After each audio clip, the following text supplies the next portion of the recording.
Popularitas tidak membuat Sakti, mantan gitaris band kenamaan Sheila on 7, memiliki ketenangan batin.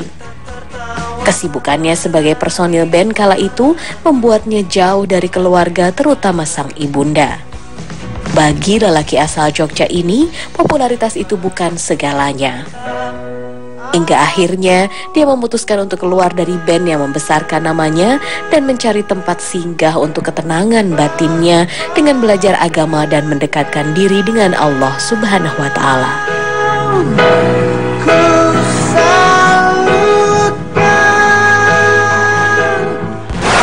Alhamdulillah, saya punya kedua orang tua yang sedikit banyak memperhatikan kondisi agama saya.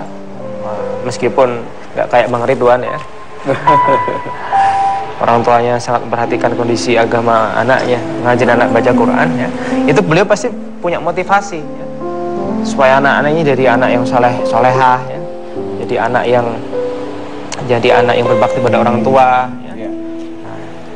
Dan saya ingat kata Sayyidina Umar bin Khattab, kalau kamu lihat laki-laki sukses, lihat ibunya dan lihat istrinya. Kalau ibu tuh sebenarnya, bapak ibu lah ya, itu sebenarnya pada awalnya nggak begitu setuju saya ngeband. Pengennya saya awalnya nggak setuju. Pengennya saya selesai kuliah. Nah, selesai kuliah, pengennya kuliah lah beres gitu. Namun waktu itu anak bandel ngeyel, jadi saya pengennya ngeband gitu kan. Sampai kuliahnya pun ditinggalin juga. Terus kemudian ya ketika mereka ngelihat mungkin dengan ngeband tuh terus jadi penghasilan buat kita, terus mereka akhirnya bisa pelan-pelan memahami ya. Kalau ketika lagi konser itu kami rutin lah telepon ke rumah ya. Waktu itu yang rindu sama orang tua malah ketika saat itu saya lagi belajar agama ke luar negeri. Ceritanya sama juga waktu kayak awalnya main band, nggak begitu setuju juga orang tua ketika saya belajar agama ke luar negeri saat itu. Khawatir nanti ikut aliran-aliran yang menyesatkan. Dan saya kangen-kangennya saat itu juga. Jadi ketika kita belajar ke luar negeri, lebih jauh dari turnya Sheila on 7 kan. Namun dilepas dalam keadaan waktu itu air mata ya. Saya pun ya nangis juga, ya Allah semoga air mata ini jadi saksi di hadapanmu sehingga engkau ganti, engkau kasih hidayah kepada kedua orang tua saya. Ya memang itu seperti suasana ya. Suasana yang sudah terbentuk. Kayak kita kalau ke pasar kan mesti kita ketemu sama toko, sama pedagang ya. Nah memang suasana dunia entertainment memang akrab dengan itu, ibaratnya itu ada dalam pasarnya di situ gitu kan. Yang kami pelajari di situ adalah kalau kita itu senangnya melihat yang nampak itu sebentar aja senangnya ya. Namun kalau kita senangnya karena Allah ya kan, itu insya Allah nanti akan abadi. Mas Sakti yang mana ini? Yang paling gondrong lihatnya. Yang paling gondrong ya, sebelah kiri ya? Sebelah yang mana? Kanan ya? Ya sebelah kanan dari sini, sebelah kiri dari kita Mas Sakti. Oh iya betul ya. Jadi Sheila on 7 itu terbentuk 6 Mei 96 ya. 6 Mei 96 ya. 6 Mei 96 ya. 6 Mei 96. Nah, saya bergabung dengan teman-teman Sheila on 7 sampai 2006 ya, 2006. Dan nggak ngira waktu itu anak Jogja ya, biasanya kan yang ngeband anak Jakarta, anak Bandung ya, anak Surabaya ya. Ini anak desa ibaratnya, wong desa ya. Jogja. Bisa jualan sampai 1 juta kopi ya, bahkan sampai 2 juta kopi ya. Nggak mengira. Kemudian sampai pada suatu saat yaitu Sheila on 7 sangat sibuk. Pernah saya ingat tuh sehari manggung sampai 3 kali. Super sibuk lah waktu itu. Ya ngeband ya, konser ya, latihan. Suatu hari ketika saya habis dari Surabaya kalau nggak salah, saya pulang ke rumah ya, itu saya mendapati ibu saya nggak ada di rumah. Kata orang rumah saat itu yang suka bantu-bantu kerja di rumah itu, bersih-bersih rumah, di rumah sakit dirawat karena paru-parunya mengecil sebelah. Waktu itu saya langsung cabut tuh, nggak pikir panjang, langsung cabut ke rumah sakit ya. Waktu itu saya sempat nangis juga. Sama hati saya perjalanan ketika rumah sakit, beginikah ya kan keadaan saking sibuknya main band sehingga ibu masuk rumah sakit nggak tahu kitanya, ya kan. Saya masuk ke kamarnya ibu waktu itu, saya cium keningnya, cium tangannya, dan saya merasa nyaman ketika saya ada di situ. Buat mama yang ada di Jogja, tolong maafin dosa-dosa Salman Al-Jogjawi dan tolong doakan anak istri Salman Al-Jogjawi jadi anak istri yang soleh solihah, hafid hafidoh, da'i da'iyah, halim alimah, dan menjadi asbab kebaikan, asbab hidayah untuk seluruh umat Rasulullah SAW. Semoga kebaikan-kebaikan mama kepada kami semua dapat balasan yang lebih baik lagi. Amin.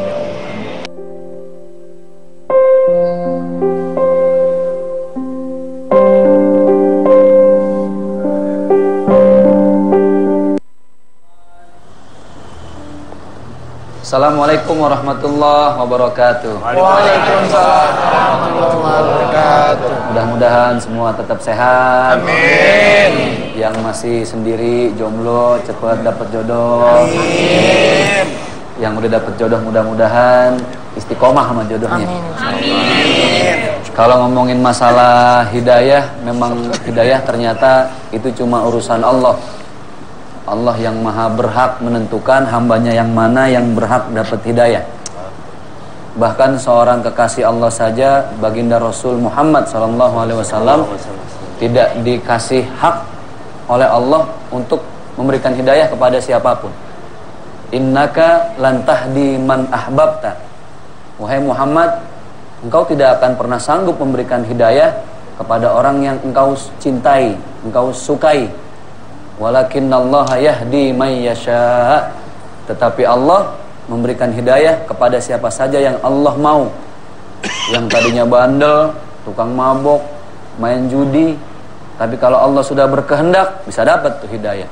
Innama amruhu idza arada syai'an ayyaqula lahu kun fayakun. Biar lebih mantap lagi, ayo dipersilahkan baca ayatnya. Bismillah. A'udzu billahi minasyaitonir rajim. Bismillahirrahmanirrahim. Qala alladzi 'indahu ilmun minal kitabi ana atika bihi qabla an yartad إليك اعترفوك فلما رآه مستقيرا عنده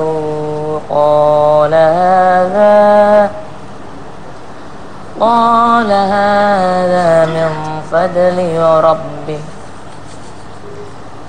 ليبلوني أشكر أم أكفر ومن شكر فإنما يشكر لنفسه ومن كفر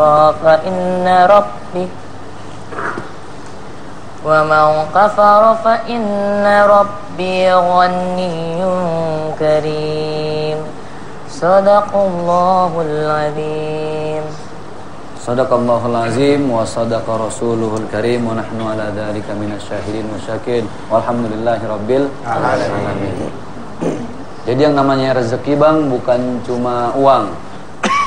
Bukan cuma fulus. Kalau kata orang Betawi, ada fulus mulus, enggak ada fulus manfus. Rezeki itu luas. Bahkan ketenaran, popularitas, dikenal banyak orang, itu juga rezeki. Karena nggak semua orang dapat kesempatan yang model begini nih. Justru itu orang yang semakin dikenal sama banyak orang harusnya harus semakin rendah hati, harus semakin banyak senyum, harus semakin banyak berbagi. Karena Allah udah nitipin rezeki lebih dari yang lain. Tapi bagaimana rezeki yang udah dia dapat, dia juga ngasih sama orang lain. Nah kadang kalau udah banyak materi, popularitas, di atas angin, lupa tuh buat napak sama bumi. Sama temen-temen susah dulu lupa. Sama orang tua, nauzubillah, lupa buat nyantunin orang tua, buat nafkahin orang tua. Bahkan mohon maaf lahir batin, sama keluarga juga bisa jadi kita lupa. Namanya juga titipan dunia. Padahal jelas, bismillahirrahmanirrahim, alhaakumut takatsur hatta zurtumul maqabir. Manusia itu baru sadar kalau harta itu cuma titipan pas dia masuk ke alam kubur. Kalau ajal udah sampai, sakaratul maut tiba, baru tuh dia ngeh, baru terbuka.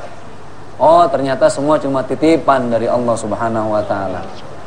Nah, buat yang sudah dikenal banyak orang, ini kita saling berbagi. Pertama yang harus dijaga adalah akal, Bang. Ada sesuatu yang bisa ngilangin akal. Al-ghadab, marah. Marah tuh bisa ngilangin akal, makanya orang kalau marah udah kehilangan akal. Semua anggota kebun binatang di absen tuh, Bang. Iya kan? Dari yang kecil sampai yang paling gede dia sebut. Warto, Mimin. Karena udah nggak ada akalnya. Nah, ini kira-kira kalau Bang Ipul mengantisipasi marah nih, misalnya kan banyak yang foto nih, capek, lagi bete, gitu ya. Terus banyak yang foto. Cara mengantisipasi lelahnya itu gimana biar tetap keep smile?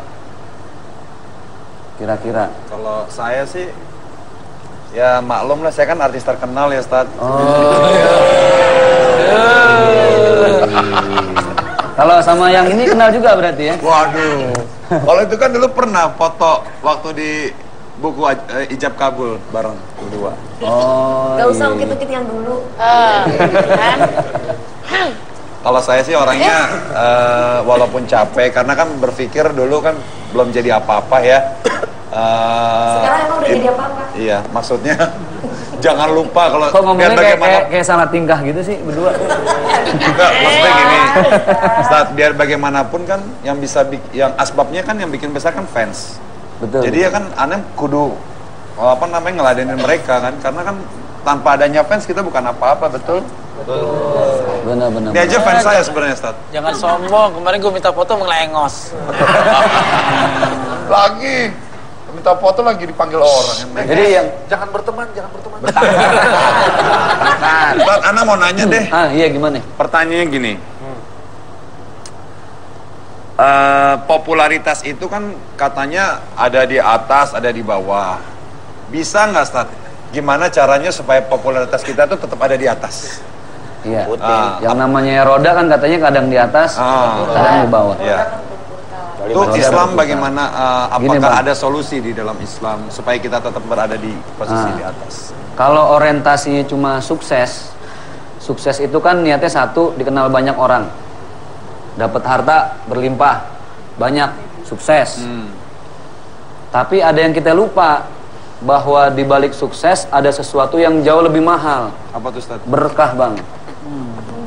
Yang bisa bikin karir itu istiqomah, tetap di atas, cuman keberkahan. Gimana caranya, Ustaz, supaya dapat berkahnya itu? Berbagi senang sama orang. Apa, Bu? Jangan macam-macam. Tuh, jangan main-main. Lurus-lurus aja. Oh. Jangan belok. Udah. Ini urusan rumah tangga jadi bawa kemari ya. Hasan, aku mau tanya. Kan Depe mau nanya. Belum dijawab, berkahnya gimana ya? Kan Depe mau nanya, Bang Ipul mah. Enggak. Kakak mau nanya enggak, yuk? Iya. Ustaz, bagaimana cara mengendalikan diri kita apabila kita berada di atas, dalam arti Tuhan lagi memberikan kesempatan kepada kita lewat rezeki, misalkan dengan banyaknya job. Kita kan pasti ketemu penggemar dan juga rasa capek itu tadi. Gimana caranya supaya saya tuh tetap ingat bahwa oh ya, saya harus sholat nih. Oh iya, saya harus ingat nih bahwa setiap apa yang saya lakukan harus doa. Kadang-kadang saking sibuknya kita bismillah aja lupa, apalagi sholat gitu. Iya. Jadi bagaimana caranya supaya kita tuh selalu ingat aja minimal bismillahirrahmanirrahim itu bagaimana caranya? Iya, sebenarnya gini. Ketika kita ngawalin sesuatu pakai bismillah, Bang, sebenarnya kita sudah berusaha menghadirkan Allah dalam aktivitas kita. Jadi kalau makan pakai bismillah, kerja pakai bismillah, tanda tangan kontrak pakai bismillah, tuh insya Allah apa yang kita kerjakan justru membawa kita untuk terus berbuat baik dan berkah tadi. Bukan cuma sekedar sukses. Nggak setiap orang sukses berkah, tapi orang berkah itu pasti sukses.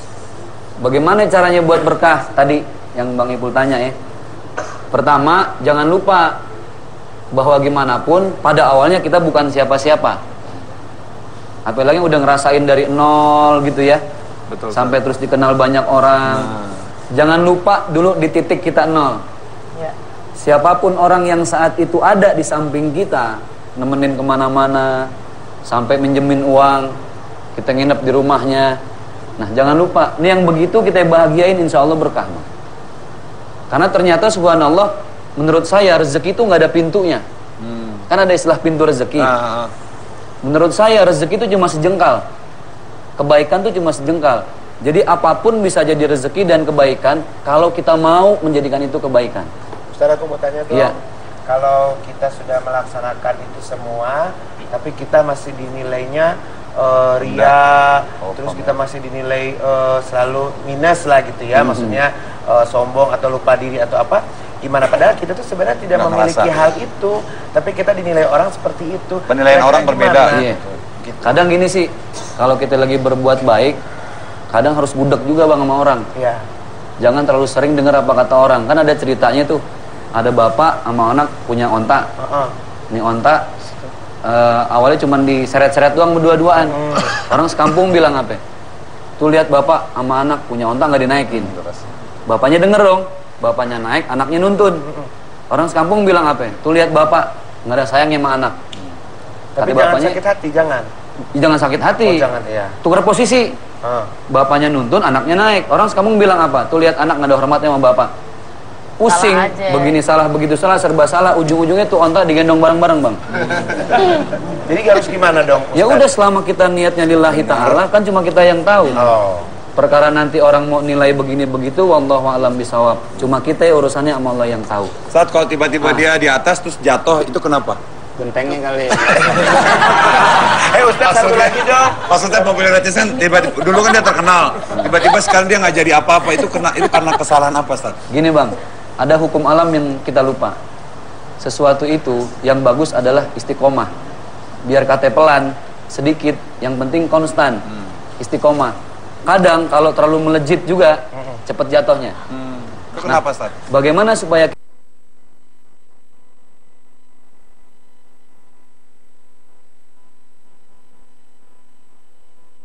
harta yang kita dapat itu sebagian bukan punya kita Bang. Harus banyak-banyak sedekah, harus kasih ke anak-anak yatim. Nah, biar lebih mantep, yuk kita baca doa sama-sama. Mudah-mudahan apa yang sudah Allah titipkan untuk kita semua, itu semua adalah rezeki yang kita manfaatin untuk kebaikan. Astaghfirullahalazim, astaghfirullahalazim wa atubu ilaihi min jami'il ma'asi wal dzunub.